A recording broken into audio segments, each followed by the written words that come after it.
Այսօր ընդհանուր ներկայացնեմ երկրորդ հաշվետվության հիմնական առանձնահատկությունները եւ հաջողությունները եւ թերությունները։ Նախ ժամկետների մասին։ Դպրոցները հաշվետվությունները ներկայացրեցին ժամկետին, ամսի 30-ներ վերջնաժամկետը, եւ մենք մի քանի դպրոց ունեցանք, որ ընդհանրապես չներկայացրեց հաշվետվություն, եւ ունեցանք որոշ դպրոցներ, որոնք այս կամ այն տեխնիկական պատճառով ուշացրեցին եւ ամսի 30-ից հետո ներկայացրեցին, բայց դա էլ գալիս է նրանից, որ դպրոցները վերջի օրն են լրացնում հաշվետվությունը, այն դեպքում, երբ որ աշխատանքները իրականացվել են նոյեմբեր-դեկտեմբեր ամսին, դրանք ամփոփված են, ամեն ինչ հայտնի է եւ նորից ուսումնասիրության կարիք չկա, բայց միևնույն է դպրոցները ուրեմն որոշում են վերջի օրը կատարել ուրեմն հանձնարարությունը, որը կազմակերպական խնդիր է։ Եվ 1300 հաշվետվությունից 718-ը վերջնական տեսքով ներկայացվել է հունվարի 30-ին։ Դա խոսում է այն մասին, որ մենք մինչև վերջին օրը թողնում ենք ուրեմն գործը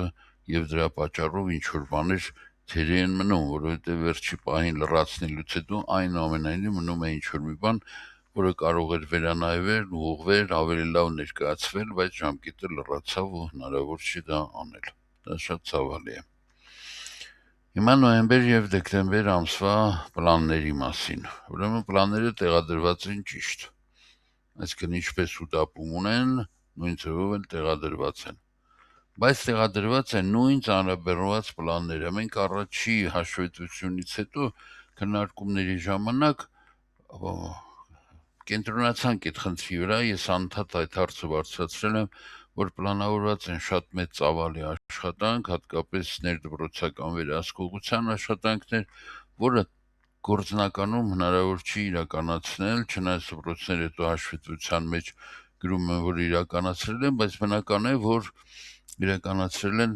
ոչ այն խորությամբ, չասեմ մակերեսորեն, բայց ոչ այն խորությամբ, որ կարող էին, եթե օրինակ 5 ներդպրոցական վերահսկողության փոխարեն դպրոցը պլանավորել ամսվա ընթացքում կազմակերպել 2 ներդպրոցական վերահսկողություն, բայց հիմնավոր մանրամասն եւ ապացույցներով։ Իդեպ դրա կանդրադառնանք իհարկե, բայց ապացույցների մասով լուրջ խնդիրներ ունենք։ Պլանների ծանրաբեռնվածությունը արտացոլվում է մեթոդներային մաքրի օրակարգերում։ Եթե դուք նայեք նոյեմբեր եւ դեկտեմբեր, այսինքն լրացրել եք, տեսել եք, այդ օրակարգերը խիստ ծանրաբեռնված են։ Մեծ թվով հարցեր են ընդգրկված օրակարգում եւ օրինակ ես չեմ պատկերացնում, թե 10 հարցանոց, 17 հարցանոց մեթոդ միավորման նիստը որքան պետքա տևի։ Եվ քանի որ իմ փորձառությունը տարիների ընթացքում դպրոցում աշխատանքի թույլ է տալիս գնահատում անել, ես վստահ չեմ, որ այդ տևողությամբ մեթոդ միավորման նիստեր են իրականացվել դպրոցում։ Գուցե իհարկե ես վատ եմ աշխատել ժամանակին, դուք ավելի լավ եք աշխատում, բայց օրինակ առաջիկայում այցելություններ կլինեն դպրոցներ, որ ընթացքում կմասնակցենք մեթոդ միավորման նիստերին, ոնց որ դուք դասալսումներ եք իրականացնում, մենք մեթոդ միավորման նիստերի եւ մանկարժական խորհրդերի նիստերի դասալսումներ կանցկացնենք, այսպես ասած, հասկանալու համար, թե այդ հսկայական օրակարգը ինչպես է իրացվում դպրոցի մանկարժական խորհրդում կամ մեթոդ միավորման նիստում, երկուսում էլ այդ աշխատանքները կլինեն, բայց բոլոր դեպքերում ես ձեր ուշադրությունը եւս մի անգամ հրավիրում եմ, ավելորդ մեծ ծավալով ծանրաբեռնելը աշխատանքը չի լավացնում, աշխատանքը ընդհակառակը բարդացնում է։ Եվ որոշումներն էլ ճիշտ այդպիսին են, որոշումները ինֆորմատիվ չեն, նրանք բացարձակապես չեն ներկայացնում այն գործընթացը, որը ամփոփվում է։ Պարզապես հավանություն տալ կազմակերպված սեմինարին, դասալսումները համարել բավարար, երբեմն որոշումները ընդհանրապես որոշումներ չեն, այլ այնտեղ նկարագրված է ինչ-որ գործընթացի մասին, որ մենք շատ կարևորում ենք այս աշխատանքը եւ այդպես, այդ շատ լավ է, բայց այդ քննարկման, այն սղագրության մեջ պետք է գրվեր, որտեղ լսեցին եւ այլն։ Ու շատ լավ է այդպես որոշում կարծիք ներկայացնելը,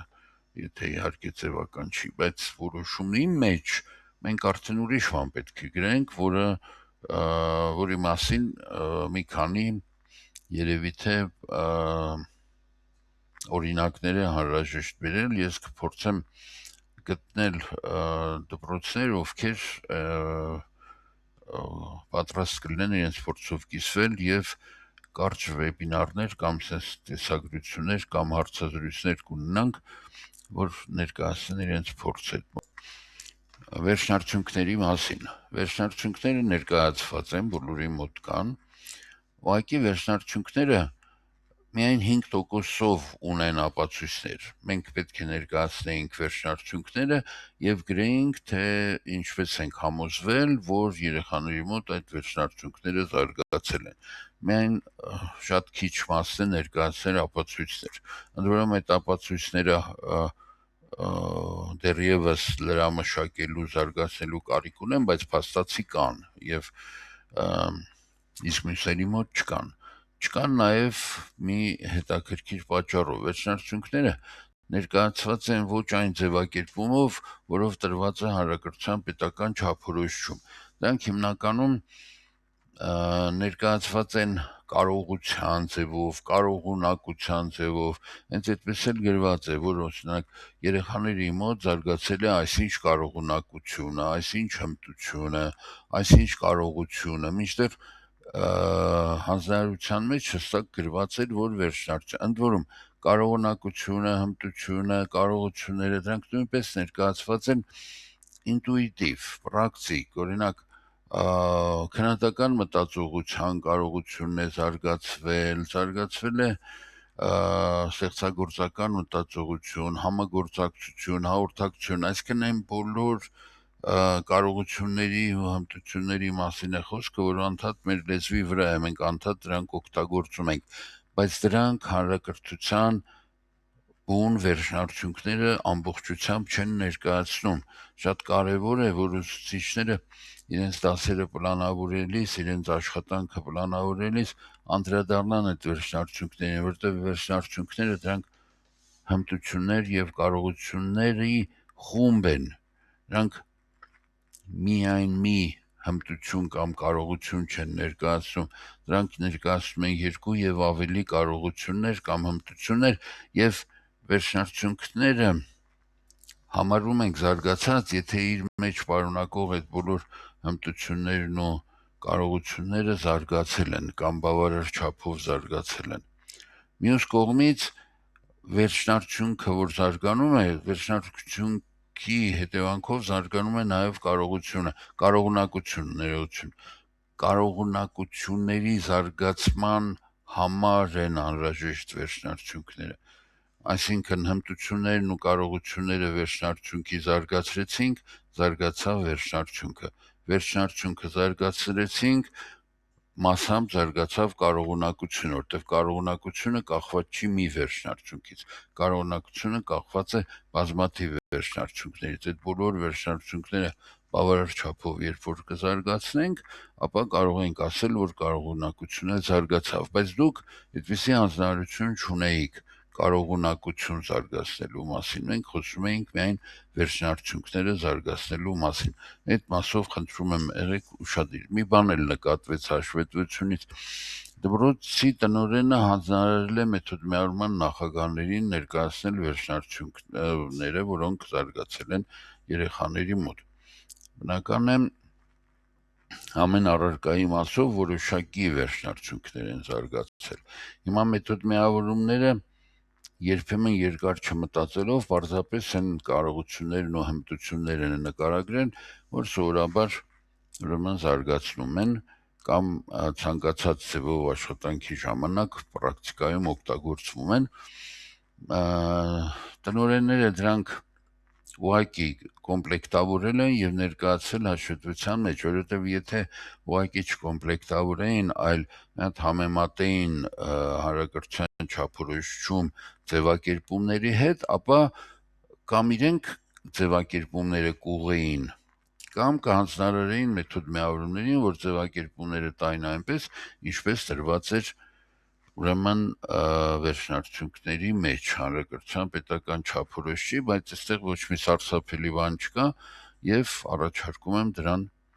անդրադառնալ հաջորդ հաշվետվության մեջ եւ խնդիրների մասին։ Ուրեմն հիմնականում ներկայացված է մեկ խնդիր, դրանք հիմնականում մի մասը կազմակերպական են, համակարգիչ չունենք, երկրորդ հերթում ենք աշխատում, սովորողները չեն ցանկանում սովորել եւ այս շատ կրիտիկական մի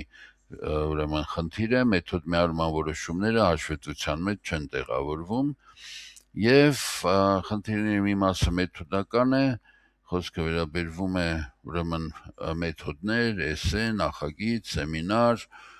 եւ այլն, որը դպրոցի ներսում